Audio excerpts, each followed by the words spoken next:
Can you even read, old man?" That wasn't a slip of the tongue. That wasn't whispered under breath. It was barked, publicly, by a clerk at window 3 of the Patterson Housing Authority, loud enough for every soul in the room to hear. The target of the insult?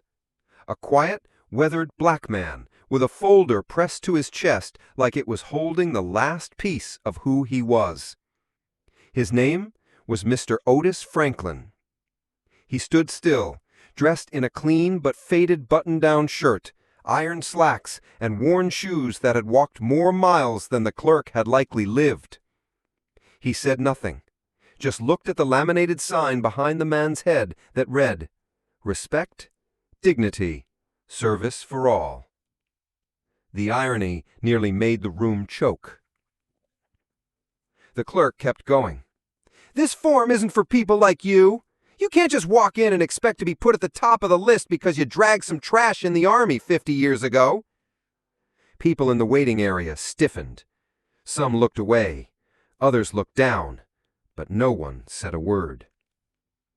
Otis adjusted his grip on the folder. Inside it was a carefully organized stack of documents. Proof of honorable discharge. Letters of commendation. A photo of him in uniform standing next to a burned-out truck during Operation Harrogate, an operation so classified that even now half its records were buried in redacted archives. And at the bottom of the folder, a partially filled-out application for Veterans Housing Form 14B, missing only a signature line. That signature had been denied 4 times in 12 years, always for the same reason: record not found. Otis inhaled slowly. "This paper says I qualify.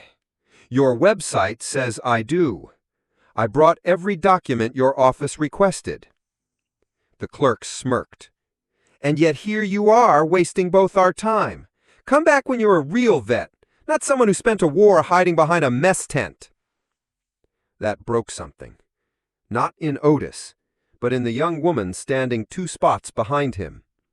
Her name was Angela Morrison, single mom, Army reservist, daughter of a former airborne ranger. She stepped forward. "Excuse me, sir, do you have any idea who that man is?" The clerk blinked. "Yeah, another guy trying to work the system." "No," she said, her voice rising. "That man saved my father's life in 1972 in Cambodia.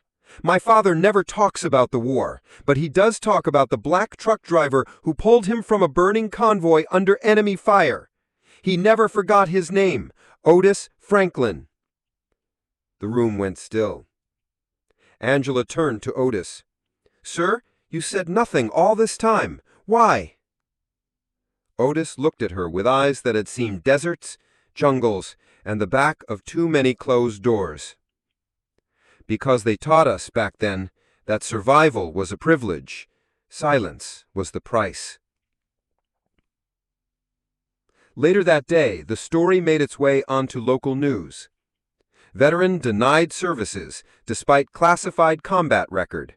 Officials say no file exists. In homes across Alabama, in living rooms across Georgia, in VFW halls across the South, the name Otis Franklin began to stir something. Not outrage, recognition. Because across America, too many knew what it meant to serve in the shadows. To be forgotten, not because of failure, but because the system found their skin tone easier to erase than to honor. At sunset, Otis sat outside the Patterson Housing Authority with the folder on his lap.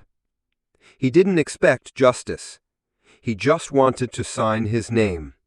For once, and finally, in ink that someone would let dry. The next morning, the line at the Patterson Housing Authority didn't look the same. It curved down the block. Reporters clustered like flies near the entrance. Veterans, young and old, had shown up in uniform. Some brought medals, others brought folded flags, a few brought signs. "Honor those who served, even if you erase their files. We remember Otis Franklin. One name, thousands of stories. Inside, Otis Franklin wasn't standing in line. He was sitting in a metal folding chair, across from a man in a gray suit with a government lapel pin and an uncomfortable expression. His name was Alan Reyes, Deputy Director of Regional Housing Services. He had been sent from Montgomery to make this problem go away quietly. Otis didn't speak. He let the folder do the talking. Reyes flipped through it. You have commendations from 4 different field officers. One says you dragged an injured lieutenant 5 miles through enemy territory. That correct? Otis only nodded. Reyes sighed. The problem is, your name isn't in the digital database. Otis finally looked up. Because my name was never supposed to be in the database. Reyes raised an eyebrow. I was part of the 76th Ghost Convoy. We didn't get dog tags. We didn't get records. They told us no recognition, no witness, no paperwork. We operated in black zones, the ones your country doesn't put on maps. Reyes leaned back. Sir, I don't think I'm authorized to. Otis opened the back of the folder. Inside was a sealed envelope, yellowed and brittle with age. On it, handwritten, only if they try to bury me twice. He slid it across the table. Reyes opened it. Inside was a photo of a young Otis Franklin in combat gear, holding an M16, standing in front of a truck convoy marked Unit 76G Host. Behind him was a white officer giving a thumbs up, one General Carl Weatherby, who later became head of the Joint Logistics Command in 1983. Reyes went pale. Sir, this is real? Otis gave a small smile. You still think I'm just a cook who wandered onto a battlefield? Hours later, in a private office 2 counties away, General Weatherby's son, Thomas Weatherby, now the sitting director of Veterans Affairs for the Southeast, picked up his phone. His assistant looked nervous. It's about a man named Otis Franklin. Thomas froze. He knew that name. His father had spoken it only once, a whisper over bourbon, after a funeral, staring into nothing. Otis Franklin saved me from dying twice, once in Cambodia, once in Congress. Thomas stood up. Get me Fort McPherson and unseal my father's archive. It's time. Meanwhile, in Patterson, the students at East High School were watching the video of Otis in the waiting room. It wasn't assigned. It wasn't in any curriculum. But one teacher, Mrs. Jordan, who taught U.S. history, paused class, wheeled in the old TV cart, and said simply, "You need to see this." By the end of the video, 3 students had tears in their eyes. One of them, a quiet sophomore named Malik, stood up and said, "Why don't we invite him to school? He's history that's still breathing." And just like that, a movement began. That evening, as Otis sat by the same bench outside the housing office, a young man approached him. Clean haircut, army backpack. "Mr. Franklin," Otis looked up. "I'm Sergeant Brandon Kessler. My CO told me to come find you. Said my job is to escort you to Fort McPherson. They're requesting your presence. Classified briefing." Otis chuckled dryly. "I thought I was a ghost." Kessler shook his head. "No, sir. You were a witness. And now the Pentagon wants your memory." Inside a high-security room at Fort McPherson, 3 men in uniform stared at the same black-and-white photo. Otis Franklin, 22 years old, covered in dust and blood, crouched beside a downed convoy, cradling a wounded officer while gripping his rifle. "Jesus," one of them muttered. The other, a senior logistics officer named Colonel Sandoval, shook his head. "We scrubbed these archives back in '89. If this resurfaced now—" He didn't finish the sentence. Otis sat quietly across the table, a glass of water untouched before him. His hands were clasped over his stomach, like he was holding something fragile. Maybe it was his silence. Maybe it was the last piece of patience he had for this country's memory. "I don't need a medal. I just want a place to sleep that doesn't feel like a broom closet." Colonel Sandoval straightened.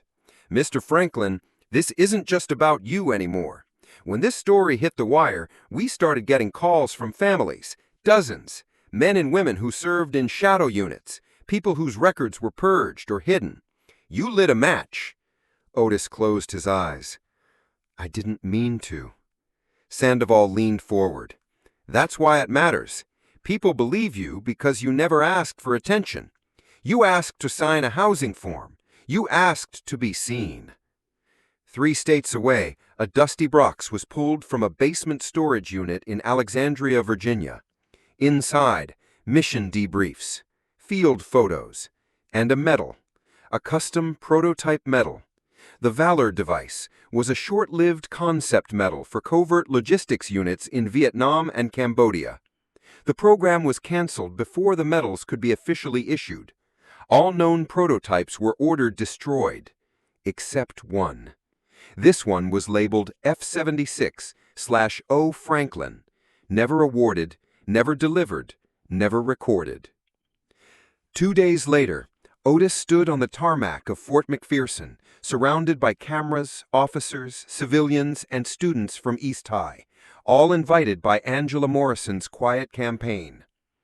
At the podium, Thomas Weatherby took the mic. My father told me that Otis Franklin carried more weight than any one uniform could measure. He carried wounded men, dead men, and secrets this country buried in shame. Today, we dig up what we owe him. He turned to Otis. This medal was designed for heroes no one wanted to admit existed. It was hidden, just like your record. It was forgotten, just like your name. He opened a small case. The Valor device gleamed like gold kissed by fire. Weatherby pinned it to his chest. You didn't get this because of what you asked. You get this because of what we denied you. Otis blinked rapidly. His hands trembled. But he never broke. Not even when the entire crowd, officers, veterans, students, strangers, stood and saluted. Later that night, he sat on a folding chair outside a new apartment unit, one provided by the Department of Veterans Affairs, finally recognizing his status. Angela sat beside him, holding her son in her lap. Are you okay? She asked. He nodded slowly. First time in 50 years I'm not waiting for someone to say, we made a mistake. Angela smiled. They did, but now the whole country knows. And I hope that means no one like me ever has to feel like a ghost again. There was no statue of Otis Franklin in the Capitol. Not in Montgomery, not in D.C., not even in the county where he bled into the mud to save 3 strangers whose names he could barely remember. But in the courtyard of East High School, on the edge of a cracked concrete path, a group of students began building one, out of wood. They didn't ask for permission. They didn't wait for a grant. They just started. It wasn't grand. The arms were a little too long, the stance a bit stiff, but they had carved it with reverence. On the base, they engraved words from Otis himself. Not every war leaves scars where you can see them. Some stay buried, but we still carried a weight. Inside the main building, Angela Morrison had started a new elective, Living History. Otis was her first guest speaker. He sat on a stool in the front of room 214, a slideshow of grainy photos behind him. He didn't teach from a book. He just told the truth. The class was silent when he talked about the missions, about being told to never return in uniform, about the silence that came after he got home, the way people looked through him like he was an empty chair. One student raised her hand. Why didn't they want people to know? Otis tilted his head. Because it's easier to say who won a war than who paid the price, and people like me, we paid with our names.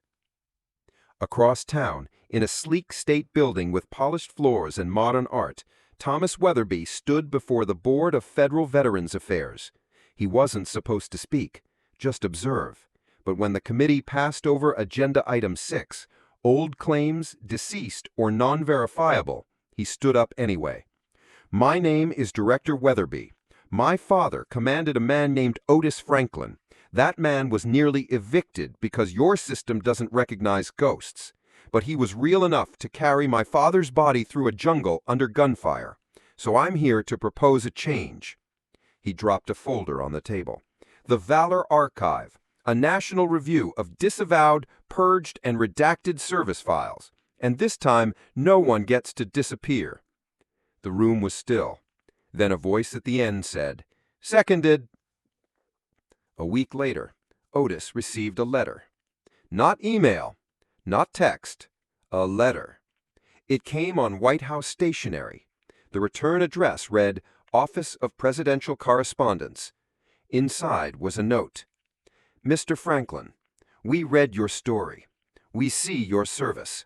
And while no medal, no apartment, no apology can return the years you were erased, please know this nation is now writing your name permanently where it should have always been. Thank you for your courage. Office of the President of the United States." Otis folded it once, tucked it into the inside pocket of his worn jacket, and walked outside into the sun. The kids were standing around the wooden statue, painting it gold. One of them, Malik, turned. "Mr. Franklin, we want to put your boots in the school display case." Otis just laughed. "Why my boots?" Malik grinned. "Because they walked through history." The ceremony wasn't on TV. There were no marching bands, no fireworks, no generals in dress blues. Just a gravel lot behind a rebuilt community center in Patterson, where a small bronze plaque was nailed into a newly placed bench. In honor of Otis Franklin, who served when no one saw, who carried what no one asked, and who stood still until history moved around him. Angela stood nearby, her son holding a small flag. Otis didn't cry. He just stared at the bench like he was trying to make room inside his chest for the truth that someone had finally carved his name where others could see it. Across the country, his story had caught fire. On social media, under the tag #FranklinDidServe, thousands of former soldiers shared their own moments of invisibility.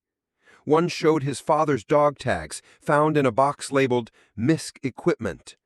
Another posted a photo of a folded letter addressed to a long-deceased sergeant, returned unopened 3 times since 1974.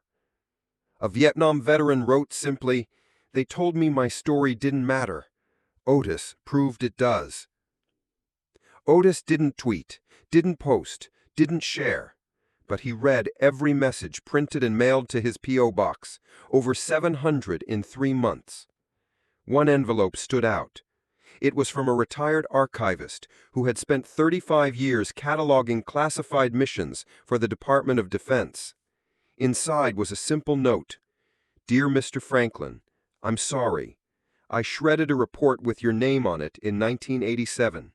I was told it was protocol. I never forgot. I still see the stamp. I hope this letter gives back one line of what I helped erase." Otis folded it, placed it next to the president's letter in his jacket, and walked to the mirror. He looked at himself, really looked. The boots, the jacket, the hands. And for the first time, he whispered to his reflection, "I was there. I mattered." Angela got a call one evening from a VFW chapter 2 counties over. "We're renaming the hall after him," the caller said. "Can you bring him by next Friday?" She smiled. He doesn't like attention. Neither do most heroes. On the drive over, Otis was quiet. Angela glanced at him. "You okay?" He nodded slowly. I thought the world was done talking about men like me." Angela reached for his hand. The world wasn't done. It just finally started listening. They arrived at the VFW building, newly painted, with a fresh banner that read, "The Otis Franklin Post, 1748. Veterans lined the sidewalk in full dress. Some saluted, some just nodded. A few wiped their eyes before he got close enough to notice. Otis didn't make a speech. He just stepped to the door, touched the new plaque with his fingers, and whispered, "It's open now." That night, as the stars came out over Patterson, a young student walked by the bench with Otis's name. She didn't know him personally, only the story. She paused, looked down, and said softly, "Thank you for staying." Otis never heard it, but the wind carried her words across the lot and into the quiet sky. And somewhere in that silence, the story of a man they once tried to forget became a name they'd never ignore again.